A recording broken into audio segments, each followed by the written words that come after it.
Hey guys, so you're probably not used to seeing me talk to the camera. It's not something that I ever thought I would be doing, honestly.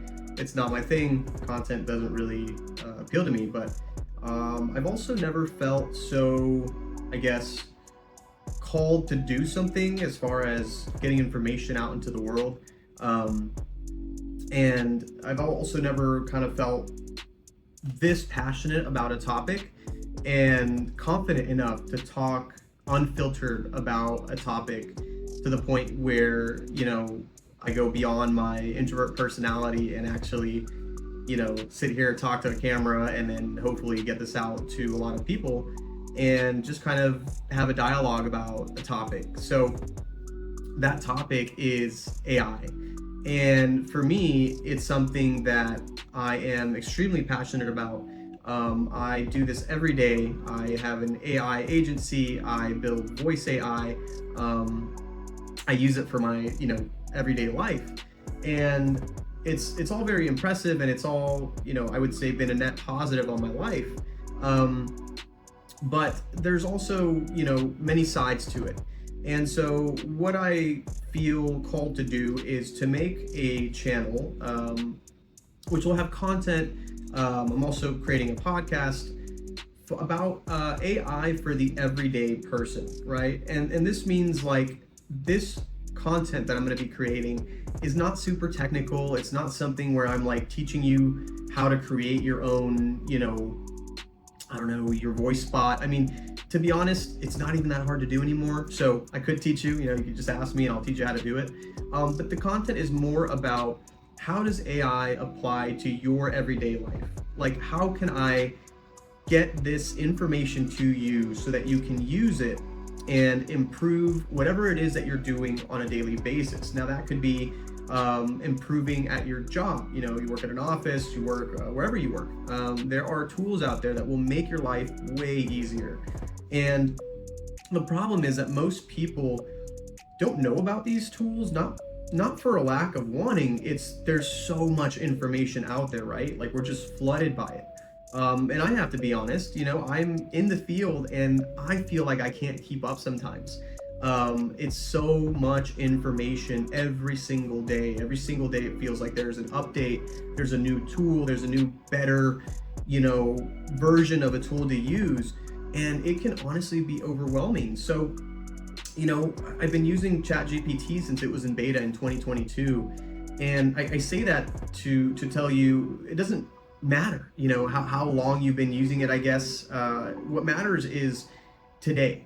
How can you leverage AI today to make your life easier, to make your day-to-day a lot smoother, and also be prepared for what's coming? So something I also want to make very clear is the content that I'm going to be publishing on this page, I'm going to be as unbiased as I possibly can. Now, I am human, so, it may sound biased one way or biased another way, and it is what it is. But I'm going to do my best to give you the honest, unfiltered information because, like I said before, there's a lot of good and a lot of bad to it. But what's coming is not really debatable, right? And this I can say with confidence, following the news, using these tools every day, seeing the speed of advancement in this field. It's just not debatable. It's something that is changing the world faster than anything that you can imagine. And this is not for engagement or clickbait. I'm not trying to make some crazy claim. It sounds insane because it is. I would say in 2026, from January to now, when I'm recording this, in the middle of February, we have probably advanced technology-wise and system-wise the equivalent of a minimum of 2 years in 2 months. And you can measure that however you want. That's just my assessment of it. And there's so much that goes into that. But again, I'm not here to teach you about all the technical stuff and everything, right? I just want to frame it so that you understand how fast this is moving. And it's not a linear path anymore, right? It's not like we advance like this, every few months, or I don't know, every year like we used to in technology. This is exponential. And what that means is basically when a new tool is created now, it's opening the door for hundreds or even thousands of other ideas that were not possible before that new tool was released, right? There's many examples of this. The most recent being what they're calling OpenClaw, originally Claudebot, which came out a couple of weeks ago. And it has already just revolutionized the world as far as, at least as far as we know in the AI kind of circle. The applications that people are using it for are just incredible. And that's some of the, that's the kind of thing that I'll be talking about in the content that I produce. But not in a macro sense. I'm going to really try to zone in on what parts of this technology can you use? What parts can you leverage every day to make your everyday, job or tasks easier or more enjoyable, so that you do have more time to do whatever it is you like to do. I think that's the point of life. Life is short. You got to enjoy it. And if we've got all these tools at our disposal that let us enjoy more of our lives, why not use them, right? So, I just wanted to give kind of an introduction into what this is. You'll probably see a much shorter version of this if you're seeing this on social media. I'm going to post this one on YouTube if you made it this far and wanted to get a better idea of what it is that I will be producing and sharing with you. I'm grateful that you've made it this far. And so here is, my promise to you. I'm going to do my very best to get you all the unfiltered, good and the bad about AI updates, AI tools, and just what's going on in this world as often and as reliably as I can. And also, I want to be here as your resource. If you reach out to me, at least while I've got, time on my hands to be able to help others, I'll help you. Just reach out to me if you've got something annoying at work that, it's a task that you're like, oh my God, this sucks. I don't like doing this every day. Chances are I can probably automate it for you. And that's not like just this bold claim, like I can really do that now. And it's not because I'm, some kind of genius. It's because I've been given the tools and I've taken the time to learn those tools, yes, that can make this kind of thing happen for, everyone. And so I'm genuinely excited about that. Like, I get a rush from like eliminating an hour or two of someone's workday for them, because that just means that they can focus on tasks that they enjoy doing more. And who doesn't want more of that, right? So that's my promise to you and what I'm going to try to deliver with this content. On the podcast, I'm going to have these kinds of discussions with people in different kinds of industries, and just going to ask, how is AI affecting your industry? What are the tools that you are using that make you feel like you're now ahead of the competition? And make no mistake, people who do leverage AI will come out ahead of the competition, and it's going to happen way faster than you think. It's not to necessarily, put fear into anybody or, create a sense of doom, but the timelines that you're probably seeing on the mainstream media are wrong. And I will stand behind that, right? You're probably seeing, oh, the world will be vastly different in, 10 years or, 10 to 15 years. I've seen some of those claims, and oh my God, they couldn't be more wrong. I mean, again, I could also be wrong, right? I am human, but from the data that I've seen from being in this world, it's not a 10-year timeline. It may not even be a 5-year timeline. We're talking a year or two before something like 50% of white-collar jobs could literally be eliminated. And, that's not a good thing, right? I as much as I love AI and I leverage it and I use it every day and I teach people how to use it, nobody wants the world in chaos because everybody's losing their job, right? I don't have the answers to that. I don't have the solution to that. I'm not in the government. So, the best that I can do is bring awareness to what's happening, tell people that this is happening, and hope that it gets to the right ears, and the government acts on this and does something about it, whether that's regulation, whether that's UBI, universal basic income, for these people who will be losing their jobs, because it is a fact and it's already happening. The big companies are not telling you about that because they don't want to be perceived as evil for, firing half their workforce and replacing them with AI. But we know what big companies care about. It's the bottom line. It's the money. And I'm not even going to call them evil for that. That's simply business. Now, the result of that is a net negative, I think, for society, of course, right? We're losing, people are losing jobs. That's creating stress. That's affecting families. That's not good. But like I said, I don't have the solutions for that, at least at this time. I'm not in the position to do much about that. But what I can do is bring this awareness to you, prepare you for what's coming, and hopefully you can be one of the people that doesn't lose their job. Because the people who are going to keep their jobs, or the people who are going to succeed in business in the coming 1 to 3 years, is my estimate, are the people who took the time to learn and leverage AI. Not ignore it, not be bitter about it, not be upset about it. You have the right to those emotions, right? You can feel that way. I understand it even. There's times where, I spent a lot of time learning a skill, and now AI can just do it, and I feel some kind of way about that. So it's fair to feel that way. What I'm saying is, feel how you want to feel, and get through those feelings, and then come out on the other side and figure out, okay, I feel this way. What am I going to do about it, right? What's going to make sure that I keep my job, that I keep food on the table for my family? And, from my side, what I can help you with is figuring out how to leverage these, sometimes wonderful tools that we have at our disposal in order for you to be more successful, to be, in a position where you're comfortable and not worried about your job being the next one gone to AI or automation, and just sink down this, really bitter path of like, I hate AI because it took my job. Progress happens, right? When we had the Industrial Revolution, I mean, a lot of people, didn't have to do the jobs that they were doing before because machines came in and started doing them. And this is, I want to say that this is no different. It is different, right? You're going to hear that example a lot. I think it's a good example, but this is different. No, by no means, this is not the Industrial Revolution. When the Industrial Revolution happened, machines replaced a lot of manual labor, but those people found other jobs that they could do that were needed, that were kind of opened up by the fact that like they didn't need to do the jobs that they were doing before.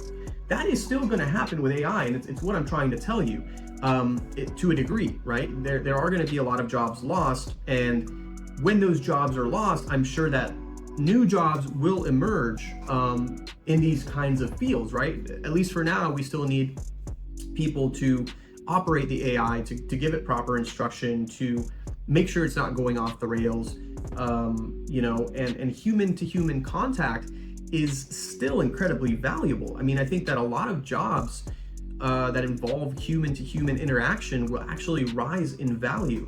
And that's a good thing, that's positive. The problem is, I don't believe that it's going to be at a volume equivalent to what it was when the Industrial Revolution happened. I don't think that it's going to be a one-for-one trade-off. I do actually think, this is me trying to be honest here, I do think more jobs will be eliminated than jobs created in this change. And that's just because of how powerful the tools are. If they don't need a human to check on them all that much, well, that's a job gone. And so yeah, it's something that I need to address, and I will be addressing as much as possible in the content that comes out that I create. So again, you are prepared and you know that this is coming, because the reality is that most people don't have time to keep up with this, and probably may have an idea that this is coming because they're starting to see maybe some friends get laid off or lose their jobs, and they're gonna obviously talk, and they're gonna be like, why did you lose your job? Oh, my company set up a chat bot. They don't need me to pick up the phone anymore. They don't need me to answer customer inquiries anymore. So people are gonna start growing sometimes resentment towards technology, towards AI, which is again reasonable. And so what I see in the near future is definitely a need for a lot of human to human interaction, and I do hope that those jobs remain human. Something like therapists, something like there's a lot of jobs that I, even as someone so immersed in AI, where I joke that I talk more to ChatGPT than I do to my friends. it's not really something to be proud of, right? I use it a lot. I'm an expert in the tool, and I'm grateful for that because I can help a lot of people become experts with it as well.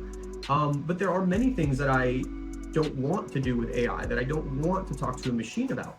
And even though a lot of people do use ChatGPT for therapy, and I think it's great when it stays on the rails and it gives good advice, and these companies are making advancements to make sure that that's safe and it's not giving bad advice or causing more harm than good. I love all that. I think doctors are being enhanced by AI. It's not that they're losing their jobs to it. It's when you used to walk into a doctor's office before and you had some symptoms, I mean, a doctor is very smart, but they're still just a human, right? They have one brain. They're not going to memorize every symptom in the book, and you walk in and you're like, I have this, this, and this, and they're going to tell you, you have this disease, guaranteed. They don't do that. They never did, right? You walk in, they diagnose, they ask you, okay, what are your symptoms? Once computers came around, I would notice, like, in doctor's offices, right? Because when I was a kid, they would take a lot of notes by hand and everything. But when I was older, I'd go to the doctor and I'd give them my symptoms, and what would they do? They'd be typing it into a computer, right? And then most of the time, maybe they had their own closed source resources that were more reliable than like a Google search, right? Nobody wants to, if you could just find all the answers on WebMD, why would you go to the doctor, right? And of course, they're going to use their countless years of experience to give you a better diagnosis. But the bottom line is they were already using technology. The only thing that AI is doing is it's increasing the speed at which they can get that information to you, right? It's like a second brain for them. They no longer have to manually or physically use their eyes to search and read through all this information. They get a nice succinct summary of what your possible diagnosis could be. They give you that diagnosis, and as a result, you probably get treatment faster and you get better treatment, right? So that's something positive. I wanted to highlight that example. Now, does that mean that I want to walk in and just be treated by an AI?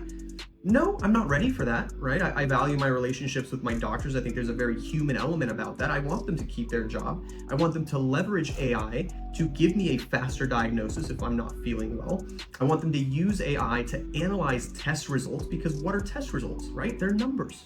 They're just numbers. We're getting our blood work done. We're getting all these numbers ran. That's how, the medical industry a lot of times finds what could be wrong with you, what disease you might have, or if you're all well and good. It's based on the numbers. And that's another thing that AI excels at, right? Big data, I guess summarization, to keep it simple, right? It looks at a ton of information and it distills it and gives us a clear answer. It's not always correct, not yet anyway. I mean, we could get to a point where it's like, 99.9%. I don't believe that we're there yet. But honestly, I will take a, 92%, chance, because I think it's that good now, versus, having someone trying to guess with no information, right? So that's just my view on it. That's not something, I don't claim to be a doctor nor have any kind of experience close to what these professionals dedicated their lives to. So I have a lot of respect for professionals. I just think that, the ones who are leveraging AI early to enhance what they can offer are going to come out ahead, and they're going to deliver better results because of it. And I'd love to see that trend continue. So, now that I've given a few examples and told you why this is something that's important to me and why it's something I think the world needs to hear more about, I just want to close by saying thank you for sticking around this long. If you have, I've got some great stuff coming as far as, tool recommendations and workflow recommendations that you can use. My DMs, my messages are open. If you have some questions about what you can use AI to improve in your career, in your business, or just in your life, send me a message. This is what I do. This I can say I'm an expert in this area. So you are an expert in what you do. I'm an expert in what I do. Let's help each other, right? Let's all create this abundance that can be created by AI, and not take the other path where it's not as positive. So Thank you for tuning in, and I look forward to talking to you guys again.